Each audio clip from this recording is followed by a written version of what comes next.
Hello, Chem 1. The last time we were together, we took a look at some different properties of gases. Today, we're going to take a look at some of our first calculations in this unit as we discuss gas pressure.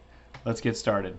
Gas pressure is the pressure exerted on the walls of a container as the particles of that gas collide into those walls. The more energy that those particles have, typically the gas pressure goes up. Vapor pressure is specific to the vapor over top of a liquid that is slowly evaporating. It takes place at that gas-liquid boundary. When the liquid evaporates, it creates gas particles. And those gas particles have the potential to exert pressure in all directions as they collide into the surface of the liquid or other particles in the atmosphere. At any moment in time, liquid particles are becoming gas, and gas particles are condensing into a liquid. This continues to happen until the system reaches equilibrium.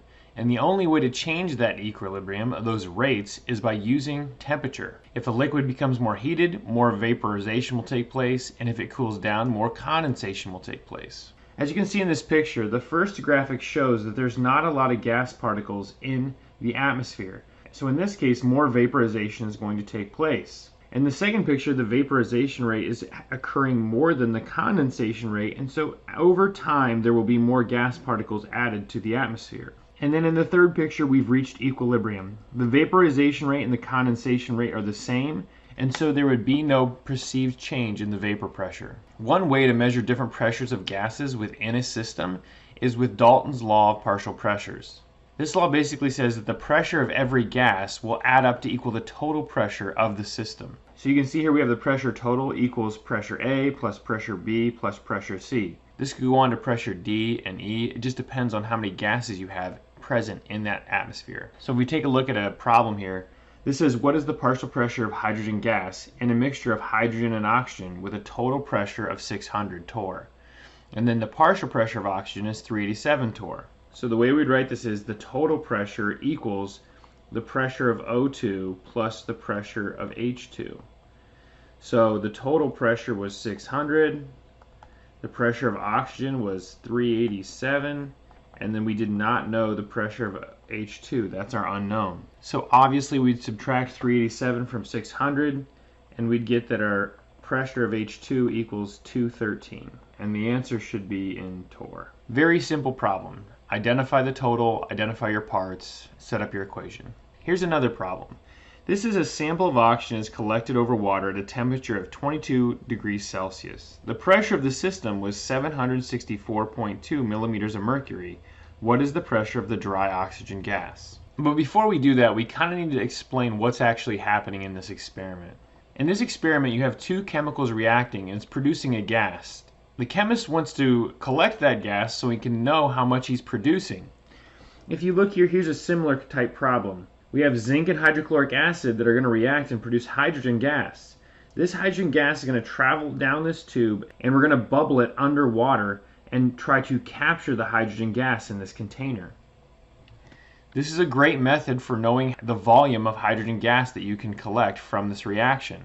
The only problem is because it's done through water, there's going to be water vapor that's added to the sample. You can see here not only do we have hydrogen gas, H2 molecules present, but we also have H2O molecules present, and we have to account for those H2O molecules in our equation. So if we go back to our problem, we're collecting oxygen at a temperature of 22 degrees Celsius.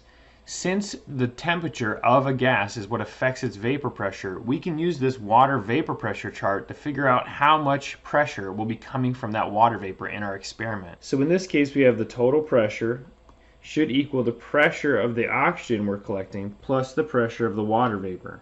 So the total pressure is 764.2 millimeters of mercury. We don't know the pressure of our oxygen. And then at 22 degrees, we need to figure out our vapor pressure of water.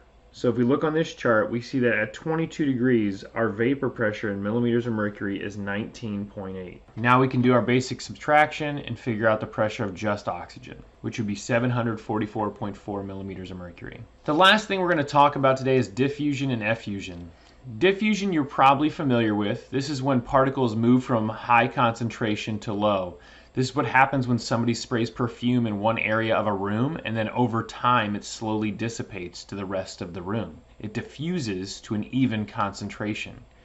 Effusion is like diffusion, but it's where a gas is passing through a small opening. So if you punctured a tire, slowly that gas would effuse outside of that opening until it reaches equilibrium of pressure on both sides. One way we can calculate the rate of effusion or diffusion is with Graham's law. Graham's law relates the relative speeds of diffusion with the size of the particle. Typically speaking, a lighter gas is going to diffuse faster and a heavier gas is going to diffuse slower. So what we have here is the rate of substance A over the rate of substance B. And you'll notice that the way to find this is to crisscross them and put the molar mass of B on the top and the molar mass of A on the bottom. One thing that we're going to make sure that we do here is make substance B the heavier of the two gases. That'll make our ratio a little easier to interpret. Let's try a practice problem. This says which gas will diffuse faster, ammonia, which we know to be NH3, or hydrogen chloride, which would be HCl. The first thing we need to figure out here is the molar masses of each of these substances. NH3 is going to be 17.03 and HCl is going to be 36.46. So the rate of A over the rate of B equals the square root of the heavier gas, B, over the square root of 17.03. Even before we do this math, we know ammonia is going to diffuse faster. It's because it's a smaller gas. If it's smaller, it's going to diffuse faster. If we work this math out, we get an answer of 1.46. And we can technically put that over 1. So what that's saying is that gas A, which is NH3, will diffuse 1.46 times faster than gas B, HCl. With Graham's law, just make sure you make gas B the heavier of the two gases, and then always put your answer over 1. And then the ratio of diffusion will always be your answer over 1, with the gas with the lower molar mass diffusing faster. Make sure you practice some of these Dalton's Law and Graham's Law problems. Keep up the good work. We'll see you soon.